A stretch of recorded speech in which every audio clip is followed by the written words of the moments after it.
Today I'm going to do a display video of how we swap the central logic fader section of the CL5 on the front of house console. They can be applied to any type of swap, but particularly for our purposes, it's a good one to have on video, so that's why we're doing it today. Follow me into the front of house box. So we'll start by prepping the new unit, which I've already opened and gotten inspected at least. So what I've been explained from Yamaha is it needs to be, for the central logic section, the FD8. And the way that you know that this is FD8 is the resistor is soldered there and it's not soldered for the FD8CN section. Now, when it came out of the box, this part was attached. That wasn't too hard. You are meant to break it off. I used just some diagonal cutters to cut on the side a little bit and weaken the plastic, and then I was able to bend it off with my hands and it came out nice and clean. So this part we won't be using at all. This is the board. So from here we're going to align the dip switches. Now if you see here on the key, it shows how these little dip switches here are meant to be aligned for your purpose. So since we're going to be doing the master section or the central logic section of the board, we need to line it up as such. So in this case, we need to leave 2 down and push 1, 3, and 4 up. So I'm just going to use this Allen key here. You just want to gently push it. It's not going to click. Actually, there is just a little click you'll hear. Nice and gentle. It's very easy if you put a lot of pressure that you can scuff the circuit board. So just a little push, 1, 2, 3, and 2 stays down. And that's shown by this part of the diagram right here. Number 1 Allen key, metric, works to take these screws off. So we're going to remove screws from here, mirror image on the other side, and then there's the same size of screws just here on the back. So we'll remove all of those first, and then afterwards we'll use a Phillips screwdriver to remove down here, which I'll display after I get all these off.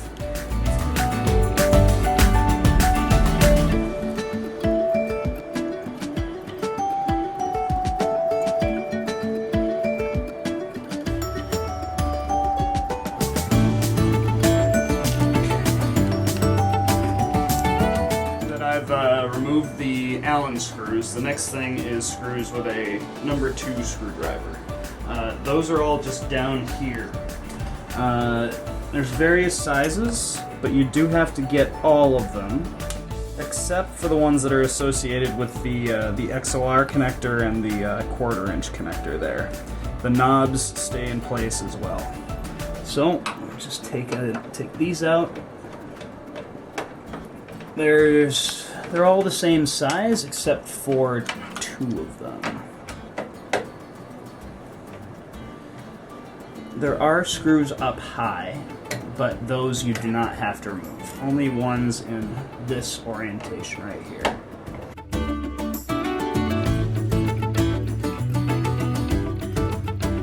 That's one of the 2 little screws right there.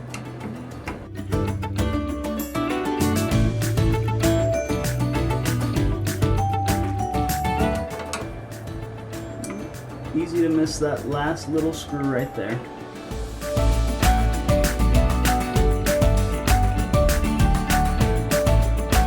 We need to remove the actual plastic faders from the section that we want to remove. The rest can stay on. We don't have to pop any knobs off.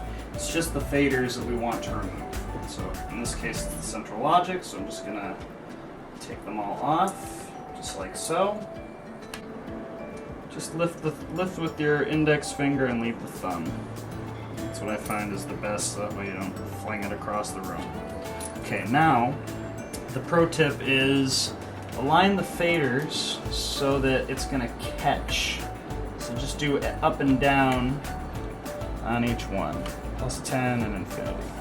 Just like that. And that's going to hold the board in place once we take screws out. We'll see what happens later. And keep these safe.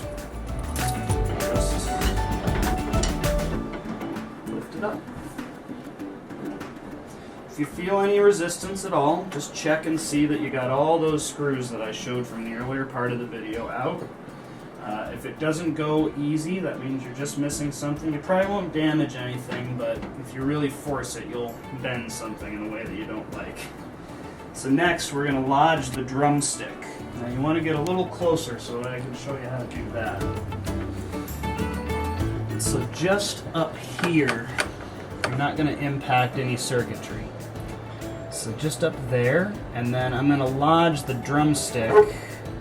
Actually, I might use the skinnier part here in the corner, and then the stick side there. And just lift it down, and that just gives you a nice car hood type of thing, old style car hood.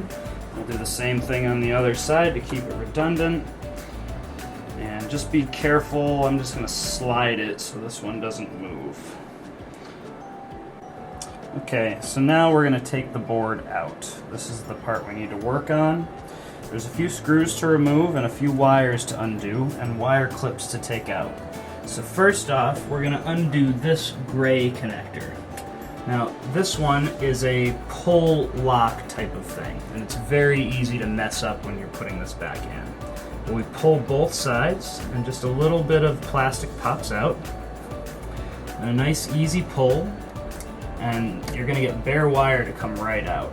Now if these bend, it's not a big deal, you just got to bend them back in so that you can get it back into the board properly. And there's that latching mechanism of this connector. The rest are just simple snap and clip, so I'm just going to pull on the plastic. This one, and the blue one. And if you're worried about orientation, the red, well, you should be worried about the orientation. The red wire on both of these is the bottom. Red wire is the bottom. So that's that. I'll remove the blue. Also pulling from the plastic. There we go. Next I'm going to open these up. There's just a little latch right there. And I'm going to get all the cables out of this for now.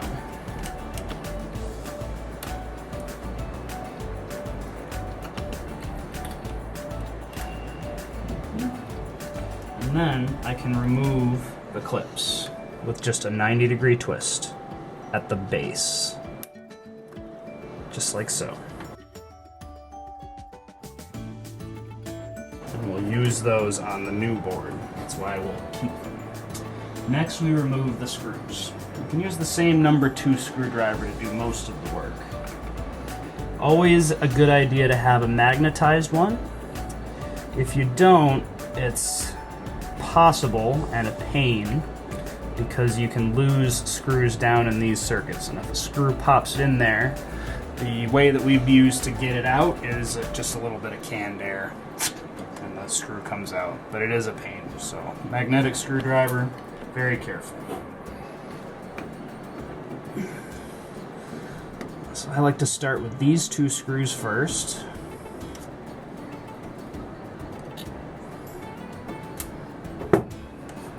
This part is a little harness part. It comes right off.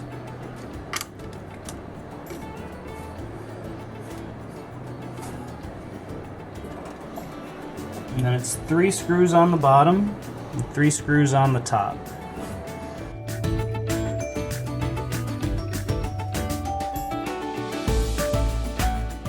This one is doable usually with one person, or if you have a good short number 2 screwdriver, which at the moment I don't.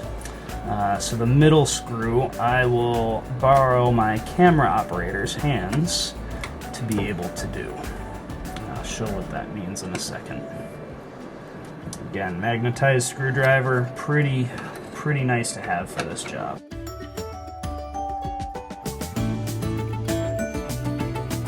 That's about as far as I'm going to get. So what we'll do is my camera operator is going to just lift this part up a bit more, and once it's 90 degrees I'll easily be able to get those last 2 screws out. And you have to be careful because it's just a hinge up here, so nothing's attached. So if your holder pulls too far, the board could like just go ass over tea kettle, which isn't ideal. So we'll take a quick break. She will lift that up, and then we'll get to that part next. Okay, so now I've removed those screws. As you see, we're holding up just about 90 degrees. So since we've got two people, it makes it a lot easier. I am going to reapply the drumsticks, and then we will just move the faders a little bit, and then the board will just come right through. Lovely assistant, you may lower.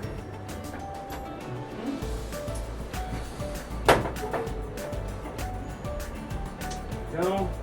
Okay, now the faders that have been removed, you will just move them all to the middle, and I'm going to catch with one hand. After you. So the metal parts that I'm shaping, you're just going to move them. You see how they're all up and down? Just move them all to the middle, and then it'll just slide out. Good. Now it's just going to come right through, just like that. So that's the old board. I'm going to place it in place of the new board because I'm going to ship this out. So let's get the new board out. As you can see, there's a little spot to hold with your finger there, which is helpful.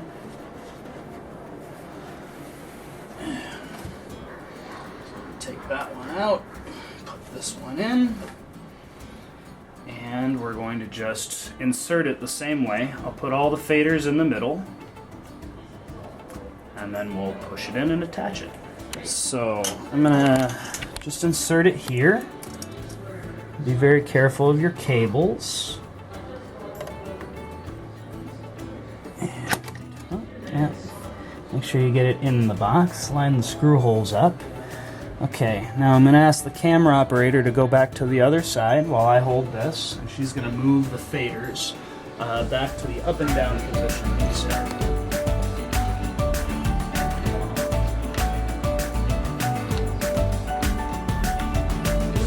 Let's start reattaching a few screws. It's good to kind of work in a bit of a star pattern, just so you don't bend anything, because it doesn't quite sit perfectly aligned. So get this one in first. All the screws are the same, so you don't have to worry. Every screw that you put in within these 8 that we do are all the same.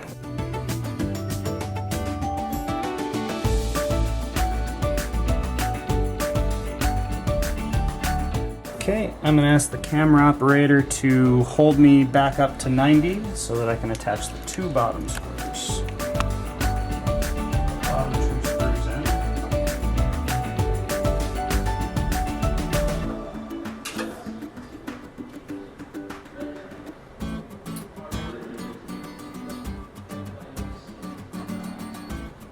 And it's just a matter of working backwards. Just going to undo what you just did. Same screws, same cables.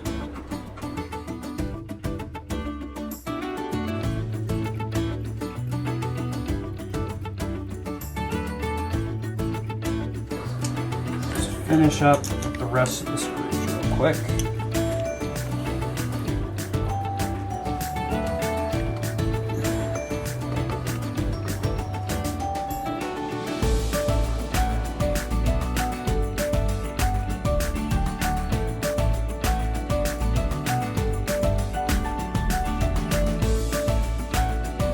Screws are back in. Now we're going to reattach our wire harnesses. As you see, there's just a little slot there if you forget. So the slot goes in there, and you want to end with the U opening facing towards you. So you can just scoop the cables up.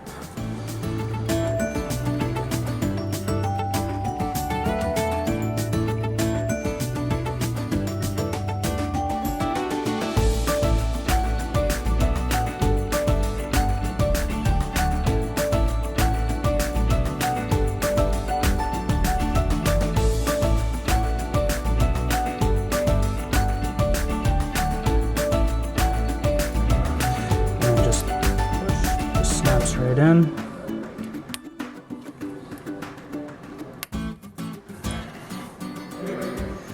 Okay. And again, red is down. So I'll start at the bottom, work my way up. Red is down.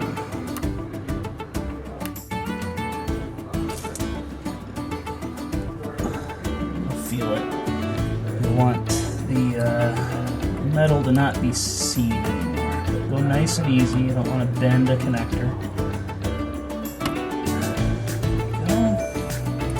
And as I said with these, sometimes you got to just give it a little bit of a finesse with the fingers to make sure it's going to go in the gap.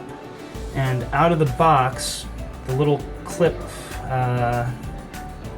of the connection is in. So you want to lift it up, both sides, just pops up nice and easy. And then you want to really just try to see the metal go in the holes. Sometimes it takes a few attempts and you'll bend it and then you gotta try to finesse it back in. But once you get it lined up, you want to push it in, but you don't want to push it in too hard. Otherwise the clip won't go back down. So right now I've just got enough metal in. If there's any rubber in there at all, it'll only partially close. And then you just got to back it out, try again. I'll see if I get it right on the first try. That hasn't happened yet. Would you look at that? I got it on the first try. Well, not good for the purpose of the video, but I'm not going to redo it again because it's such a pain. So again, if the harness is only partially in, that means you just got you're just in there a little too far. So pop it out, pull it out again. Try and make sure that all your metal teeth are straight, and then try it again. Get it. It might take a few attempts, but it'll work. And then just push down, and that's it. So now the main board is attached. The 3 cables are reattached as well. We'll just do a little bit of a tidy up here with this little metal wire holder. Okay, we've removed the drumsticks. Now we're just going to slowly lower it back into position. Keep an eye on these cables, but as long as you reattached all your holsters, everything should just close up nice the way it was before.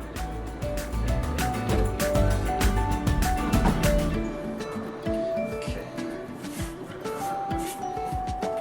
The screws should line up pretty close. Sometimes it'll just get hung up here and you just gotta finesse it a little bit. Just a reminder, there's 2 of these screws that are different, and they go here on this side and here on this side of the little headphone talkback section of the board.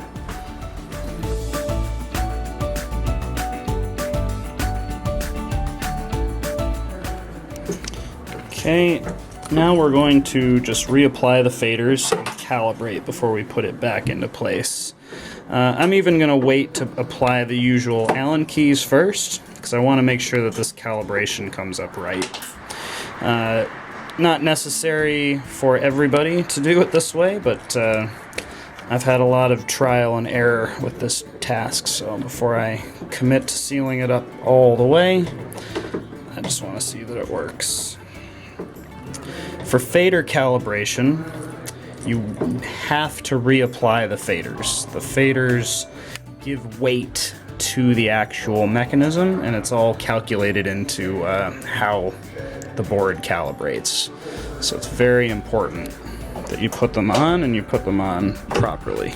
Okay, so now we're going to power the desk on. Now it will go to calibration mode straight away because I had an NG fader, as it's called.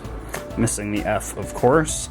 But if you need to enter calibration mode, obviously the regular way is you hit the power button and then you hold the store key to get into the mode. But in this case, powering on is just going to get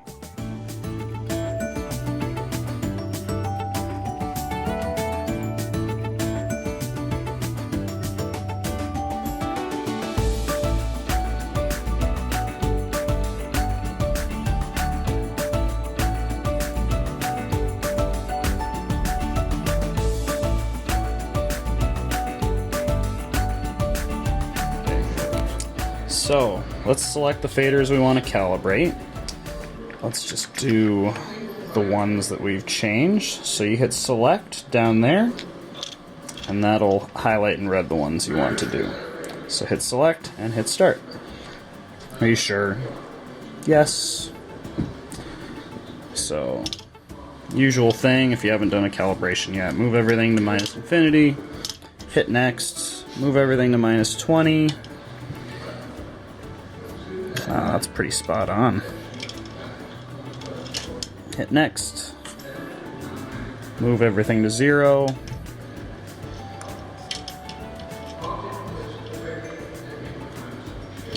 Hit next, and +10, and hit next. Then it will go through its normal calibration for a while. Now I'm just going to hit apply, and everything is calibrated, no more NG faders. So from now on, unless I need to do a calibration, I will need to, I don't need to calibrate, but if I do, store button. Okay, we're gonna exit. Board boots as normal. And look at that. 0 is 0 again. Thank God. Okay, we're gonna close the board up. We'll plug it back in for the final test, and then we'll be done. So thanks for watching this video. Board's back in its normal home. Turned it on. Ran a few tones just to make sure that audio doesn't do anything weird. Switch some pages, and everything is looking the way that it should, so that means we're good to go. If there were different parts we were doing, we would change different dip switches, but for the most part, the parts are the same. Please refer to the document that's included with this video to talk about the different models that go into the different fader slots. Thanks for watching.